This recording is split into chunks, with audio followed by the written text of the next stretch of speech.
Hello, everyone, and welcome to Candid Conversations. I'm Sandra Seapack. On today's show, we will talk about women and money.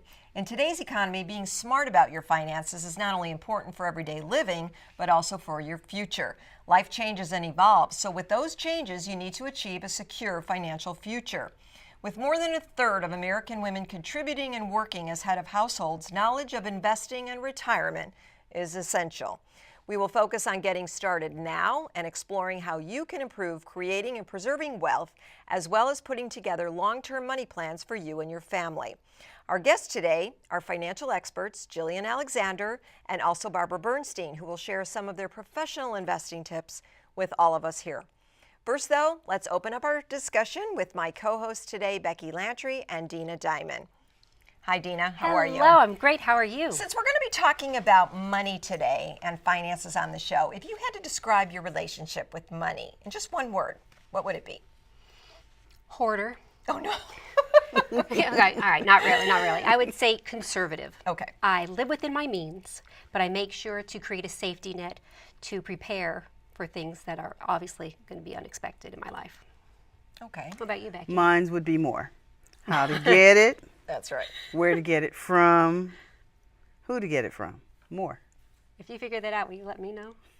Yeah, Definitely. Please share that I with all of definitely us. will share. We all want more. But I'm really excited. We are talking about money and finance. A friend of mine went to Disneyland with her 4-year-old daughter who wanted to go into the candy store. And as a 4-year-old, she was an independent woman and wanted to pay and get everything herself. So her father gave her $5. She went to the counter, put her up her thing, and the cashier immediately said, "I'm sorry, that's not enough money." Of course, being a woman, she knew exactly what to do. She reached into her little purse and whipped out her Barbie credit card and slapped it right down on there. She thought it was very cute too, but the woman said, "I'm sorry, we don't accept it." Little girl, no problem, reached back into her purse, whipped out her fake MasterCard. She was ready to go. Again, was denied. So again, she did what any other woman would do. She ran right back to Daddy and said, "Daddy, fork over the big bucks," so she could get everything she wanted. I thought it's a very cute story, but at what age should we start teaching children about money, how to be responsible? Well, it's really funny because my 6-year-old granddaughter actually knows how to keep the money. She won't share it. All of her money stays with her. If you say, "So, do you want to pay for your stuff?" "No." "Well, then you can't have it. Can I have some money?" Really, that's very cute. Well, where is she getting the money from in the first place? Well, she gets things like she recycles. Okay. And I taught her how to recycle everything from glass to plastic to cans. And what she does is she takes her money and she has to give her brother 10%. If you got $56, what's 10% for your brother? She thinks that's $1. Okay. Oh, There, she's being very fair. Okay, well, we're going to wrap that up, and we're going to talk a little bit more about women and money when we take a short break. We're going to be right back with our first guest, financial consultant Jillian Alexander. Stay with us. Hey! I don't know you. Some problems are just too big to ignore. But don't take matters in your own hands. With the help of a mediator, you can find a solution. Mediators are volunteer professionals who can help you resolve issues without the high cost of legal fees. Wonder if he's single. Hey, I saw him first. Call us or reach out on the web if you'd like to volunteer or donate. Experience Highways Performance Space and Gallery. I knew my journey would lead me to a place where I'd find a highway that I could travel to the beat of my own drum. Right out the storm, 95 Joey died, but Deadly was born. And there would be no limits to the vibrancy of my performance. Join us each week at Highways Performance Space and Gallery and live without limits. Log on to highwaysperformance.org. Welcome back. Our first guest today is Jillian Alexander, management consultant and founder, CEO of Candid Consulting here in Santa Monica. Ms. Alexander is also an entrepreneur with more than 25 years of management and client services experience as a strategic advisor working with such firms as PricewaterhouseCoopers, Warner Brothers, Sony, and Bank of America. Her advice and successful initiatives resulted in clients realizing more than $3.4 billion in acquisitions over the years. She holds an MBA in Finance and International Business from Cornell and has authored many articles on finance. In addition, she serves on the City of Santa Monica's Commission on the Status of Women. Hi, Jillian. Welcome to Candid Conversations today. Thank you so much for joining us. Hi, Jillian. We're going to talk a little bit today about obtaining wealth, creating wealth, and stages we should be aware of in doing all this. So we'll start off real quick by how do we stretch our money the best way possible? Well, there are 3 ways to create wealth. So you can do it through earning income, investments, and inheritance.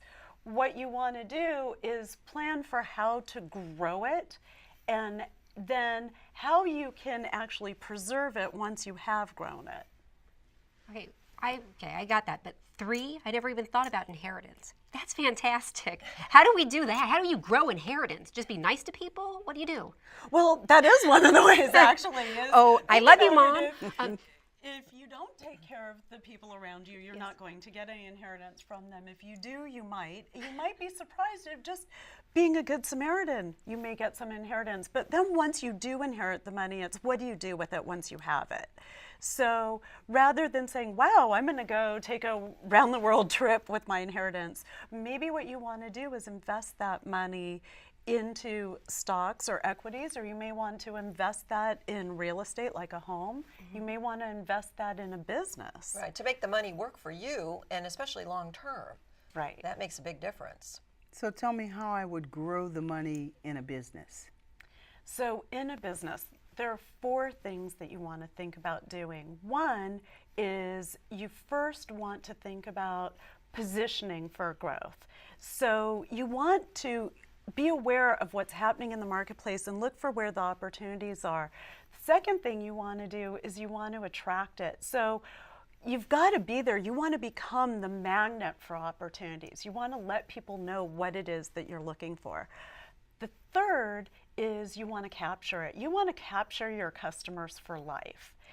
And the fourth is releasing it, meaning that at a certain point, whatever money you're growing within that business, and this is even true for an employee, if you're earning money through your job and you're paying in your 401k, at a certain point, you want to move that money out of that business and into some other investment. You actually want to divest and not have all of your eggs in one basket.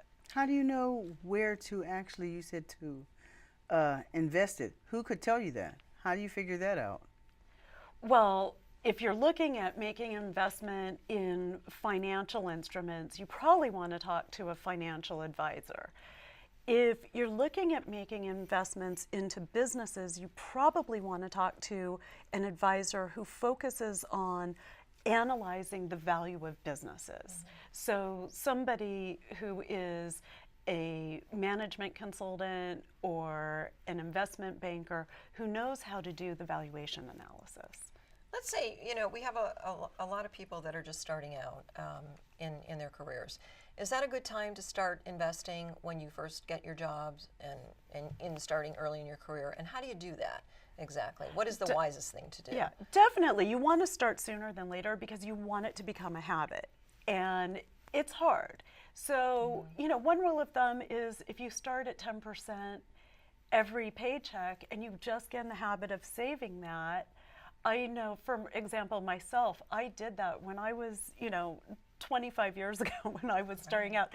I was making maybe $30,000 a year. I was putting away about $3,500 a year. And that enabled me to be able to have some money to then use to travel and go experience other cultures, get an understanding of what's happening in other places of the world, and it feeds into what I do today as a management consultant. Now you said attract. How do you attract money?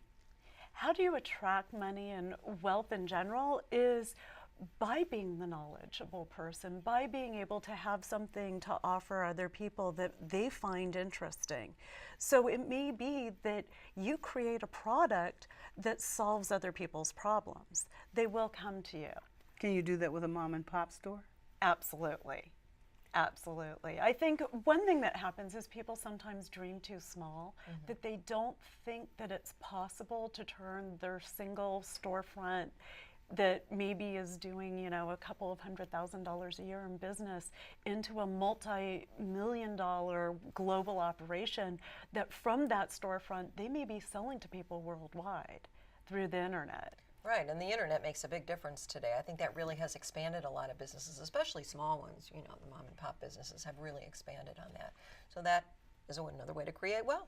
Another way. Well, how do you, okay, when you see a person who wants to grow their business, what are the signs and their characteristics that you're looking for that shows that they have the motivation to make it? Well, it's interesting. There are 3 traits that I find common amongst the people who are super successful in generating wealth. They definitely have a drive to generate wealth. They want money. The second thing is that they are problem solvers. They're constantly looking for how to make things better. They have a continuous improvement mentality. And the third thing is that, you know, they're slightly manic, meaning that they've got the drive to go the distance, but they take risks, but they're calculated risks. They're not going to do something that is extremely risky. They're not going to bet the farm. Mm-hmm. When leaving an inheritance for, say, for instance, my grandchildren, what should I think about when I'm setting up that inheritance for them? Well, you want to think about it as early as possible. So, you know, as an employee, you want to think about, how do I move this money maybe into a trust for them at an early stage? You want to think about, at what point are you going to be paying a lower tax rate on moving that money? So for business owners, it really is effective to start planning this early in your business so that you can create the vehicles to move the money out of the business and onto your heirs. Is it going to be a higher tax for them when they get the inheritance? No. No? Okay. Well, that's good. What advice would you give to somebody who's saying, watching this, saying, I don't know how to stretch my paycheck any more than I can now? I mean, how do you part with putting some in savings, put some for retirement? What is the best advice you could give to someone who's trying to just make it from paycheck to paycheck? I think there's a couple of things to think about. First of all, is there something that you're spending money on that you can stop spending money on? I don't care if this is as an individual who's an employee or if you're running a business. Often, if you really look hard, there are expenses you can cut out. Okay. Instead of buying bottled water, maybe you buy a Brita filter and you filter your own water if you want purified water. Right. So get creative with your own finances. Okay. So, you know, the main thing is you really want to plan for that future. You want to be able to identify where are those opportunities and start taking advantage of those opportunities. It may be that you do use coupons where you haven't used them in the past, or that you go a little longer before buying a new car or even having your car serviced. Those are all good points. I think, you know, each of us can learn from that. But I think the most important thing is to give people advice as to, you know, what we could do more of. I think many of us are, you know, certainly looking for ways to stretch the money, to invest the money, to, you know, cover our retirements later on. And I think those are all really good points. And I think, you know, we can all learn from that. Any other advice you want to share with our viewers? Well, I think the main thing to remember is that you want to keep your antenna up and sense where there are changes coming about, because that can position you to take advantage of those changes and can also position you to manage the risk. Where are the places we should be looking for those specifically? Specifically, I think listening to the news, not just for your local community, but for the country and even on the worldwide basis, paying attention to what's happening in the industry that you work in. Okay. Are there different parts of the market that we should be paying attention to? You should be paying attention to all parts of the market. Everything. I'd like to thank you for joining us today, Jillian, and for giving us so much good insight on all our finances. Stay with us. We'll be right back after this brief message with our guest, Barbara Bernstein. Who do you think you are? I'm Mommy. You eat this. I'm Mommy. We have so much to do today, Joanne. Don't you think you should pay more attention to the road? No, because I'm Mommy. What could possibly be so important that it's worth your life? The Santa Monica Fire Department wants you to keep the road safer. Don't text and drive. Put it down. Oh, hi, Rosa. Is it time for Mama to have our baby? No, sweetie, it's time for you to get a checkup. A checkup? Can I go, please? The services of Women in Children's Hospital are integrated into the new LAC USC Healthcare Network, where superior medical professionals provide clinical research and complete patient care for your community.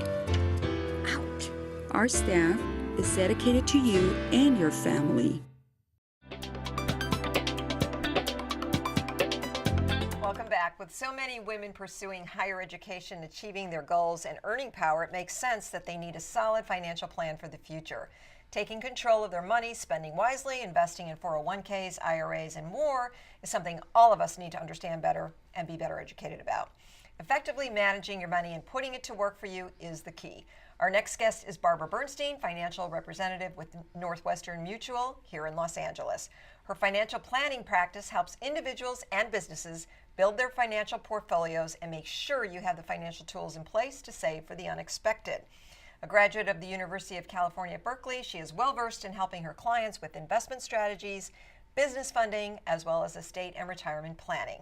She's also a volunteer with Wells Bring Hope, which provides safe drinking water in West Africa, and also a member of Step Up Women's Network, which empowers young women to become a college-bound group and help professional women network. Barbara, thank you for coming on our show today here on Candid Conversations and joining us. My pleasure, ladies. So we're going to talk a lot about spending money, saving money, building portfolios, getting yourself out there. What's the best advice you can give somebody who's starting out working and planning their financial future? Well, there are a couple of things you need to start with. First of all is setting up a plan for yourself, saying, where do I want to be in 5 years, 10 years, 20 years? Having a plan. Without a roadmap, you're not going to get there. Additionally, when you get your first job, you think, oh God, all I want to do is spend. I want to buy a new purse, a new handbag, whatever that is. Instead, if you could take a certain percentage off the table, 5%, 10%, regardless of your income amount, take a piece off the table automatically, put it away, start investing. And that becomes a lifelong habit. Starting habits early, that is the key to getting to retirement and living through. Women are going to live a long time. We're going to need a lot of money, so start early. Speaking of investments, when I was 20, yes. I bought a condo.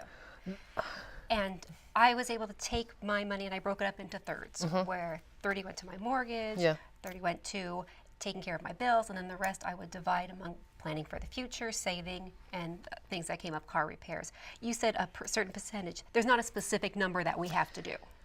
There isn't, and I think setting up I'd say somewhere between 5 and 20% is the ideal number, but of course it's going to depend on how many dollars you have coming in, what your expenses are. If you say to somebody it's 20% is your absolute number, that may be daunting for people, and it might prevent them from starting. So if they saved 5%, I would be happy too. Just start with a habit.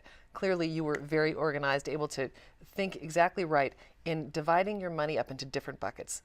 Every dollar you bring in should have a job assignment, which is exactly what you did, which is how you probably got to be the success that you are. Okay, when doing financial planning for children. Yes. How do you do that? Well, this gets back to how do you start kids off? My daughter is out of college now, but she is ready to kill me. At 4 years old, I'm like, now here's how a mortgage works. She's just like, Mommy, can I watch a cartoon? But really talking early to kids about how transactions happen, how money happens, how you save money, and that just because you get $1 doesn't mean you spend $1. And that is endemic to our culture. Unfortunately, people spend every single dime they make. But I think it is crucial to start kids early. Oh. I mean, I have to say that when I was young, my parents and my grandparents all taught me how to use money with the money system that was the envelope system. Right, that's an And it's a term that is still used today with a lot of kids in school. They teach them that. And you know what? It helped plan my financial future when I was 5 years old. So how do you feel about that? I think any system that divides money up into specific assignments rather than I've got all this money in my pocket, it's burning a hole, I better spend it as soon as I possibly can. You take some of it off the table for your future self. If you can start thinking about my future self, at some point in my lifetime, I will not be able to earn a career. I mean, earn any money. If I take the money off the table now, put it aside for that future time, when that is, 65, 70, whenever that is, it's paying yourself for the future. It's thinking in those terms. Of course, a 5-year-old or 10-year-old isn't going to get that, but the habit of saving, if you start it early, it's once you learn it, it's an easy habit to understand. I have my granddaughter already saving. Yes. So how do I teach her how to take that savings and invest it? Now that's a separate, more kind of sophisticated question. But a slow and steady rate, you're not looking to beat the stock market. You're looking to sort of participate in the market gains that happen. Greed is the worst possible thing for savings. Everybody thinks, I'm going to be the big winner. Well, guess what? You're probably not going to be the big winner. If you had a reasonable rate of return on those dollars in safe investments going forward over the long haul, she's going to use this money when she's 65 or when she's 70. That's what she wants to get. If she had a consistent rate of return over a long period of time, she will win the game. That's how it works. For instance, like right now, you have institutions, the banks pay 1%. You're losing money. And of course, you say, do you have to look at which one's going to pay the highest rate? And how do you figure that out? Because there are so many different banks, so many different companies that actually want you to put your money there. If you're, generally speaking right now, the interest rates are so low in banks that you're losing money to inflation. If inflation is around 2.5%, something like that, and you're getting 0.1% when you're essentially losing your buying power every year. So you're going negative. So instead, do you put your money in a vehicle? If you just put it in an index fund that keeps pace with the stock market. So if the market goes up, which over the long haul the money does go up, it's not going to be, you're not looking to beat the market, not looking to pick a winner. This is not gambling. It's investing for the long haul. It's putting it in a reasonable investment that will get you a reasonable rate of return. But more importantly, is finding someone to work with that you trust. Because you are great at what you do what you do. To have to, we all can't know everything. So it's for women especially, finding an advisor that they like, trust, can talk to, someone who understands what their goals are, not what the investors or their advisors' goals are, but their goals. And everyone's needs are different too. And change. So and they change over the years as women, grow and change. And certainly their needs change. So that makes a big difference as well. Right. And you need to constantly be evaluating that and changing it as your life cycle. It's a financial life cycle. So when we get older, in our 20s, we're not making as much, but in our 30s and 40s, we are making more. We're getting married. How do we change the way we look at money? There's what I like people to think about is having money in many different buckets. So I want you to have money, some that has some risk, because when you take risk, for example, in the stock market, there's a higher chance of reward, but there's a higher chance of loss. Then I want some money in safer vehicles. There are things like permanent life insurance, which can give you a steady, slow rate of return, but it's safe money. I want money in real estate. I want money in your qualified accounts, meaning your tax-deferred accounts for retirement, and some in taxable accounts. So I'm sort of agnostic about which one of those I love. I want a person to be diversified in all aspects. And then when you talk about the stock market, it's diversification within the stock market. Which is the winner or loser this year? It changes every single year. So you want diversification within the market. You just brought up life insurance. I never thought of that as an investment. How is that an investment? It's a complex tool. Generally speaking, for life insurance, people say, buy term insurance and invest the rest. Well, that would be great if people actually did that, but instead they buy life insurance and then they spend the rest. So permanent life insurance is a product that lasts you for your whole life. It's a slow, safe way of investing money. It accomplishes two goals: a death benefit to take care of your family in case the worst thing happened to you, that you died and couldn't support them, but it also provides a tax-free vehicle. You can take money out of permanent life insurance as a hedge against the stock market. Imagine you had a 401k that you invested in, it goes up and down, you hit retirement, it takes a dive like in 2008. You could go to your life insurance, take money out of the policy, let the market recover, your investment goes back up, and then you stop taking money out of life. It gets complicated, but I'm happy to go at length to talk about it, but it's another tool that exists among all the choices that exist in investing. I think it's really important that you were talking about how women need to be smarter about their money and not rely on just maybe their husband to help them, because what happens down the road if you are now left and you have to handle your own finances? I think women today need to realize that. You're exactly right. And a lot of times women, there's oftentimes a division of labor in a marriage, where I'll take care of this part and you take care of that, and oftentimes the money falls to the man. So, and women defer. So I end up with a lot of clients in their 50s and 60s who don't know anything about how the money's been invested.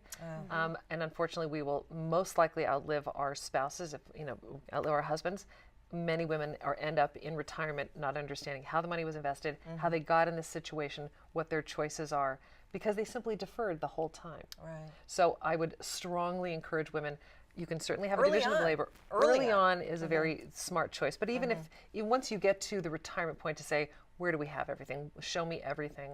And another key component of a financial safety for women, we're going to live a long time. If I'm 52, and if you're a 50-year-old woman right now, you have a 30% chance of living to 100.